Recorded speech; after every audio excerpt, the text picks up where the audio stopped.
A série de história da tecnologia vai se voltar para a Apple, mas ainda não é a história completa da empresa. Nós vamos falar da linha de computadores mais famosa dessa gigante, que a gente chama hoje só de Mac, mas que tem muita coisa, desde o Macintosh original até hoje. Antes de fazer essa viagem, não se esqueça de se inscrever no canal do Tecmundo se você não é um inscrito. Dá um joinha no vídeo que a gente teve todo esse trabalhão de compilar os modelos para você. E também toca no sininho para receber notificação cada vez que tiver um vídeo novo no canal. Beleza? Então vamos lá para a história dos Macs.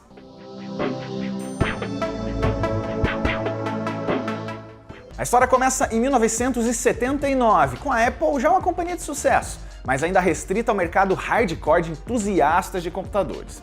Steve Jobs e Steve Wozniak criaram modelos bem interessantes, os Apple I e II, mas faltava aquele produto para a empresa decolar. Esse modelo seria o Lisa, um computador batizado em homenagem à filha de Steve Jobs, aquela mesma, de um relacionamento super conturbado, mostrado no filme de 2015 sobre o empresário. O modelo teria as mais altas especificações técnicas da época, um design super moderno e um preço salgado, mas justo pela tecnologia. A obsessão do Steve Jobs com esse produto era tão grande e ele fazia tantas reclamações e sugestões para a equipe que em 81 ele foi afastado do projeto, pois é o chefe por atrapalhar mais do que ajudar no desenvolvimento. Ele então se volta para um computador paralelo, que também estava na fase de criação na Apple e começou em 79. Jeff Raskin era o líder da equipe de um produto mais barato, mais intuitivo, para o consumidor padrão mesmo. Ele seria discreto com interface de texto, nada muito potente, mas logo virou o grande carro-chefe da maçã. Isso por 3 motivos. Em 1981 sai a maior pedra no sapato da Apple daquela época, o PC da IBM, fenômeno de vendas, popularização do termo computador pessoal e tudo mais. Para piorar, o Lisa foi lançado em 83 e foi um fracasso absurdo por causa do preço real e muitos bugs. E por último, o Raskin saiu da equipe por atritos com, adivinha só, o Steve Jobs. O produto atrasa em 3 anos, mas sai com muito mais do que prometia. Em 24 de janeiro de 1984, o Macintosh era lançado com uma apresentação hoje lendária, com Steve Jobs brilhando no palco e o próprio aparelho se apresentando com voz. Hello, I am Macintosh. It sure is great to get out of that bag. And accustomed as I am to public speaking, I'd like to share with you a maxim I thought of the first time I met an IBM mainframe. Never trust a computer you can't with. Obviously I can talk, but right now I'd like to sit back and listen. So it is with considerable pride that I introduce a man who's been like a father to me, Steve Jobs.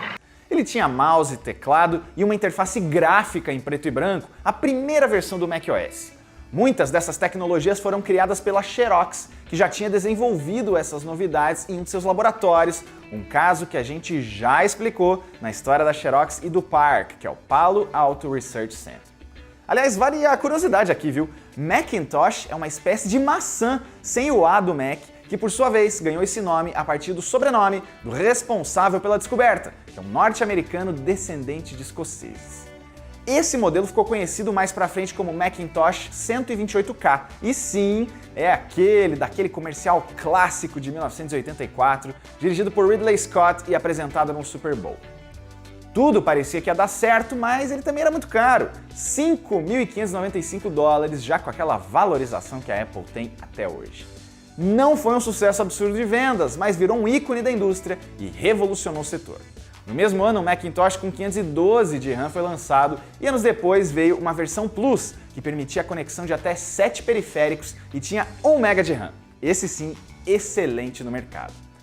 Mas o grande trunfo do Mac nessa fase foi mesmo em software e serviços. As diferenças com a Microsoft que já tinham naquela época foram deixadas de lado para o lançamento do Word, sem contar o Aldus PageMaker e a impressora Laser Writer. E nessa época, o Steve Jobs era oficialmente afastado da Apple pelo CEO John Sculley, que ele mesmo recrutou e o conselho da empresa aprovou. O novo rumo é marcado pelo Macintosh 2 de 87. Ele finalmente tinha tela colorida e vinha com o processador top de linha da época, o Motorola 68020. O visual também era mais parecido com os computadores que a gente viu ao longo dos anos, e nesse período a Apple teve a oportunidade de bater de frente com a IBM. Só que a maçã perdeu um pouco a mão, porque foram vários os modelos de atualização lançados com nomes diferentes. Teve o Macintosh 2X, 2C, 2CL, 2FX e mais um mais caro que o outro, não parava de sair.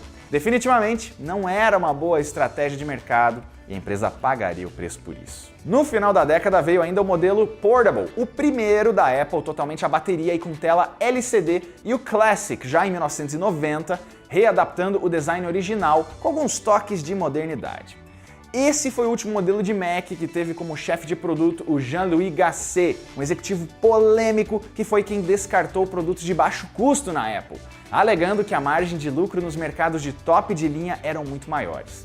Ele foi demitido exatamente por não conseguir entregar os tais produtos revolucionários de top de linha. Vários modelos não muito conhecidos saíram nesse período, como o Macintosh TV de 93, que tinha um televisor embutido mesmo. Precisando arriscar, a Apple resolve então tomar uma decisão inesperada. Como processador para os próximos anos, ela escolhe o PowerPC, uma arquitetura fruto de uma parceria da IBM com a Motorola e a própria maçã. Esse era o trunfo da empresa para bater de frente com os computadores com Windows, que estavam cada vez mais populares. Os primeiros Macs com PowerPC foram apresentados em março de 1994 e ficaram conhecidos como a família Power Mac. Mas quem vê os primeiros modelos até estranha, porque os gabinetes eram super simples e em nada lembram o cuidado estético que virou a marca da Apple. Isso porque o Jony Ive, o lendário designer da empresa, que até já trabalhava lá, foi promovido a chefe de design industrial só em 1997. E tem outra coisa bem importante que acontece nesse ano. Steve Jobs volta para a Apple e uma reviravolta que pode valer sozinho um capítulo aqui no História da Tecnologia. Ele então cancela vários produtos, reorganiza várias áreas e volta aos espetáculos naquele show todo nas conferências. E você pode odiar ele pelos mais variados motivos, e tem motivo para isso. Ele tinha muitos defeitos, mas tem que admitir que o cara era bom. E a maçã emplacou um sucesso atrás do outro nessa volta. O modelo que marca esse período de transição é o Power Mac G3 de 98, que apresentou uma linha conhecida como Performa e consolidou a Apple como uma empresa que preza por poder de processamento e capacidade. O G3 era o Mac mais poderoso já lançado e teve versões na horizontal, gabinete na vertical e um tudo em um. Já o iMac, que era aquele PC em forma de monitor, sabe? E que ainda é lançado até hoje, ficou marcado por ser o primeiro produto alguma coisa da Apple, sabe? Ele quase se chamou Mac-Man, mas aí veio a ideia de incluir a letrinha minúscula ali no começo, indicando primeiro internet e depois significando uma personalização, a identificação com o eu do consumidor. Mas ainda faltava aquela pegada visual da Apple, sabe? Isso veio com o iMac G3, aquele computador famoso com um monitor com a traseira colorida meio transparente. O modelo original em azul tinha 4 GB de armazenamento, 32 MB de RAM e extras como um modem embutido, configuração organizada de cabos e muito mais. Ele ainda era meio caro, ainda não foi um sucesso e até a crítica pegou meio pesada no começo, mas esse modelo com certeza entrou para a história. O iBook de 1999 não é tão lembrado assim, não é um Mac, mas ficou famoso por ser o primeiro produto para o mercado consumidor a oferecer conectividade Wi-Fi, que a Apple chamava de AirPort. Ele teve ainda mais algumas gerações, mas claro, foi substituído por uma família que já está chegando aqui no História, espera só um pouquinho. Mas nem só de acertos viveu a maçã nessa fase. Em 2000 veio o Power Mac G4 Cube, que é considerado um dos piores produtos da história da empresa. Como o nome indica, ele é mesmo um cubo e tem problemas de design e funcionamento, sendo até meio cult hoje em dia. O sucessor dele foi o Power Mac G5, já retangular, e o primeiro desktop de 64 bits da Apple. Muito poderoso em desempenho e processamento gráfico. E tem ainda o Mac Mini, aquele case pequenininho, sabe? Que é um desktop completo, claro que precisando de teclado, mouse e tela para funcionar. Mas ele é uma opção mais barata e também mais amigável para o consumidor. Para educação teve o eMac, que depois foi vendido normalmente, mas não bombou principalmente por problemas técnicos. Entre erros e acertos, o uso do PowerPC parecia que ia longe, mas não foi. Em 2005 vem a bomba. A Apple troca radicalmente o produto da IBM para processadores Intel, aparentemente por eles oferecerem mais economia de energia e também compatibilidade com programas e plataformas. O software Rosetta, por alguns anos, fez essa chamada retrocompatibilidade ali de apps da época do PowerPC para Intel, mas ele foi deixado de lado no Mac OS X Lion de 2011. 2 anos antes, o sistema já tinha removido o suporte para os chips dessa geração, virando de vez a página na empresa. Mas vamos voltar para a linha do tempo, porque em 2006 tem um trio de anúncios matador. O primeiro é o Mac Pro, que é uma workstation totalmente voltada para o mercado profissional e quase sempre é o hardware mais poderoso em termos técnicos que a Apple mantém no mercado. Os primeiros modelos tinham um processador da Intel de diferentes linhas e um design ainda mais próximo do Power Mac G5, ali parecendo uma malinhazinha de mão. Foi em 2013 que a linha foi radicalmente transformada e virou aquele produto curioso que muita gente falou que parece uma lixeirinha, lembra? A Apple prometeu uma nova repaginada no produto e um modelo modular, mas até a publicação deste episódio não tivemos novidades. Tem também o MacBook, que aposentou o iBook e até hoje é o termo usado pela linha de notebooks da Apple.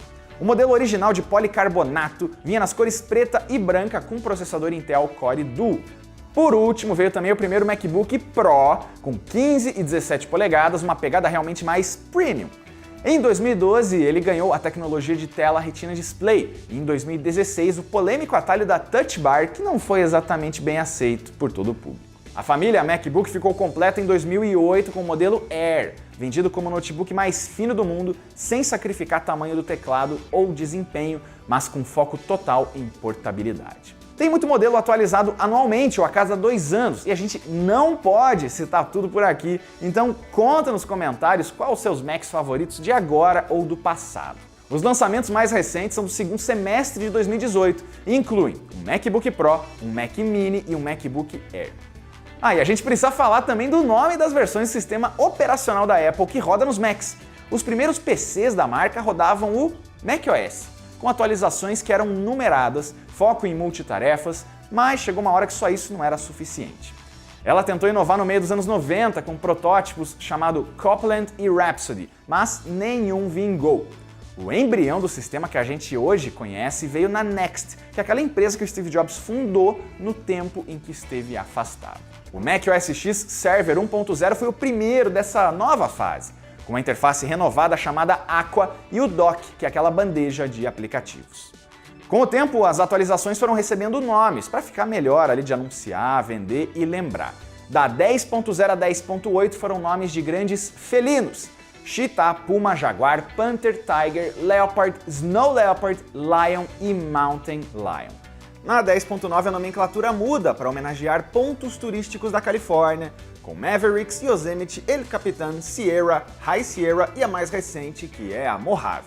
Na versão Sierra, inclusive, tem ali uma modificação que é muito importante: a unificação dos nomes dos sistemas da Apple em TV, relógio, smartphone e PC.